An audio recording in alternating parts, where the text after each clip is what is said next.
సవరణ చట్టం ఏదైతుందో రాజ్యాంగ విరుద్ధంగా ప్రజల సమానత్వ హక్కును, మత స్వేచ్ఛను, అలాగే భావ ప్రకటన స్వేచ్ఛను, మత సాంస్కృతిక విద్యాపరమైనటువంటి సంస్థల నిర్వహణ హక్కును కాలరాస్తూ బీజేపీ కేంద్ర ప్రభుత్వము చట్టం చేసింది.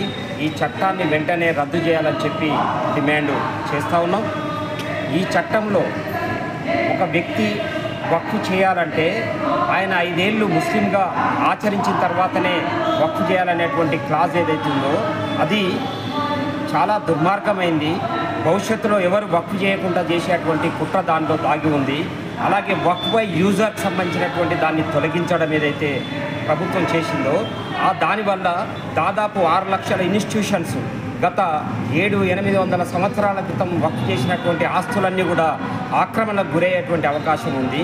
అందుకనే వక్ఫ్ బై యూజర్ అనేటువంటి క్లాజును కొనసాగించాల్సినటువంటి అవసరం ఉంది.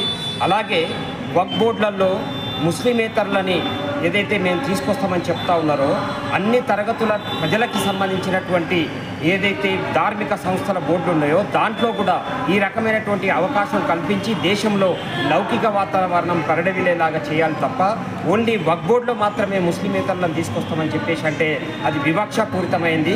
కాబట్టి ఈ అంశాలన్నీ కూడా రాజ్యాంగానికి విరుద్ధంగా, సమానత్వానికి విరుద్ధంగా ఉన్నాయి. కాబట్టి సిపిఎం పార్టీగా దాన్ని ఖండిస్తూ ఉన్నాం. ఆ చట్టం ఏదైతుందో దాన్ని వెనక్కి తీసుకోవాలని చెప్పి డిమాండ్ చేస్తూ ఉన్నాం.